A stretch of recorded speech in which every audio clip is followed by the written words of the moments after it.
So'zim boshi bismillah, xolis niyatim hamroh. Nasib aylasa Alloh, onam hoji qilaman, otam hoji qilaman. Borligimga sababim, mehri ko'nglim tarafim, farzim qarzim. Sertifikatni ko'rsatsangiz, mana bu tomonda yoki orqadagi savdo bo'limiga ular sizga 1 million so'm qiymatdagi mahsulotni berishadi. Bular bosqichma-bosqich o'ynaladi. Bunday sovg'alardan demak 300 ming, 500 ming, 1 million va albatta umra safari uchun 2 kishilik yo'llanma. Endi odatga ko'ra eng oliy mukofotlar oxirida ma'lum bo'ladi. Shuning uchun navbatma-navbat buni o'ylaymiz. Kelinglar azizlar, endi bugungi suhbatimiz har tomonlama manfaatli bo'lsin uchun inson salomatligida halol mahsulotlarni o'rni nechog'ligi haqida Shukrulloh domlaga so'z navbatini bersakda, biz ichayotgan mahsulotlarni ham halol sertifikati bor. Shuning uchun halollik haqida, mahsulotni, yemoqni, ichmoqni halolligi haqida domla iltimos biroz suhbat qilib bersangiz. Yaxshi niyatda shu tadbirni tashkil qilishibdi. Ilohim avvalo ishlariga Alloh fayz bersin, barakot bersin. Shu joyga kim murojaat qilib kelgan bo'lsa, ilohim o'ylagandan ziyoda manfaat bilan qaytsin, shifo bilan qaytsin ilohim. Payg'ambarimiz alayhissalomda hadislari bor, dard borki, uni shifosi bor deganlar. Alloh taolo o'zi yaratgan hamma narsani mo'jiza qilib yaratib qo'ydi. Endi Allohning marhamati bilan Alloh Qur'oni Karimda aytadiki, "Men insonlarga bilmagan ilmlarini bildirdim" deydi. Shu ilmlar natijasida mana bugun biz shu narsalarni ichib foydalanib shifo topyapmiz. Musa alayhissalom aytgan ekanlarda, Alloh dardni kim beradi deganlarida Alloh aytgan ekanki, men beraman dardni degan ekan. Ha, unda shifoni kim beradi? Shifoni ham men beraman degan ekan.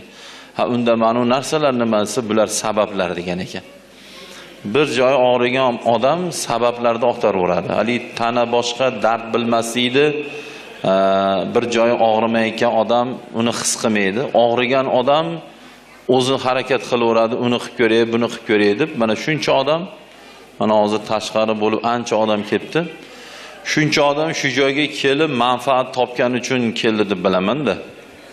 Shulardan bittasi, Xudoga shukr, shuni men to'g'risi baqaman reklama qilgani kelganim, yana noto'g'ri tushunmanglar.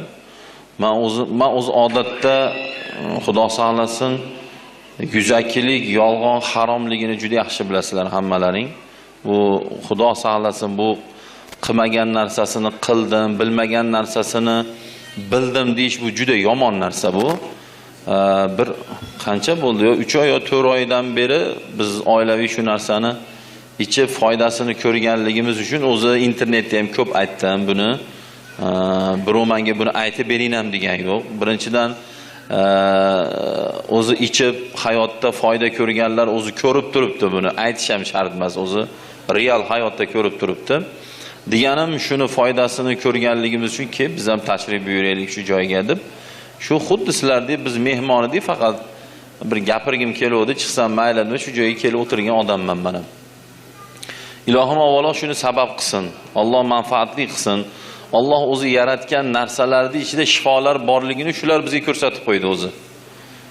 Hozir ichinimda olib qarasangiz, o'simliklarda biz qanaqadir nazarimiz ilmagan nimadir ham bo'lishi mumkin ichimizda. Faqat biz buni ilmini bilmaganligimiz uchun Xudo rozi bo'lsin, mana doktor Ali deganda o'zi hamma o'zi biladi. Mana Ali hoji akamiz, Alloh rozi bo'lsin, hozirgina ko'rishib ziyoratlashdik. Ilohim Alloh ilmlarini bundan ham ziyoda qilsin, bundan ham manfaatli, bundan ham qanaqadir Xudo saqlasin, avvalo og'ir kasallarga shifo bo'ladigan darajadagi ilmlarni Alloh bildirsin ilohim. Chunki insonni tani joni sog' bo'lsa, keyin yuragi ham yo'q sig'adi. To'yi ham, boyligi ham, boshqa narsasi ham. Payg'ambarimiz alayhisalom hadislari borda ikkita ne'mat bor. Buni juda ko'p odam qadrlamaydi deganlar. Bittasi tinchlik, ikkinchisi sog'lik deganlar-da. Buni ko'pchilik qadrlamaydi. Shuning uchun aytadilarki, tinchlikda qadriga bilasanmi kim yetadi? Notin joyda yashayotganlardan tinchlik haqida so'raginda deydi. Sog'lig'ida qadriga bilasanmi kim yetadi deydi. Kasaldan so'raginda deydi. Kasaldan sog'liq haqida so'raydi, ey bolam deydi. Nimaga bizga yosh kattalar, ey tishingda danay chaqma deydi. Nimaga deb o'ylaysiz? Chunki ular danay chaqqan, tishidan ayrilgan, keyin shuning uchun bizga buni aytayapti. Ey bolam muzda yema deymiz, ey bolam yuqqa yurma deymiz. Chunki sabablarda bular. Ya'ni o'sha dardni ko'rganligi uchun buni biladi. Xullas demoqchi bo'lgan gapim alhamdulillah shu joyda men bu darajada bo'ladi deb o'ylamadim ochig'ini aytganda. Bu darajada shu joydan odamlar manfaat topyapti deb o'ylamagandim. O'yladim foyda topyapti deb. Lekin bu darajada deb o'ylamadim. Alloh rozi bo'lsin, biz o'ylagandan ham ancha ziyoda ekan. Ilohim shu kungacha va bundan keyin ham kim bu joyga bir bemorligi bilan murojaat qilib kelgan bo'lsa, murojaat qiladigan bo'lsa, Alloh mehribon zot shu joydagi giyohlarni sabab qilib, shu joydagi tabiblarimizni sabab qilib Alloh taolo shifo bersin ilohim. So'zim boshi bismillah, xolis niyatim hamroh. Nasib aylasa Alloh, onam hoji qilaman, otam hoji qilaman. Borligimga sababim, mehri ko'nglim tarafim, farzim qarzim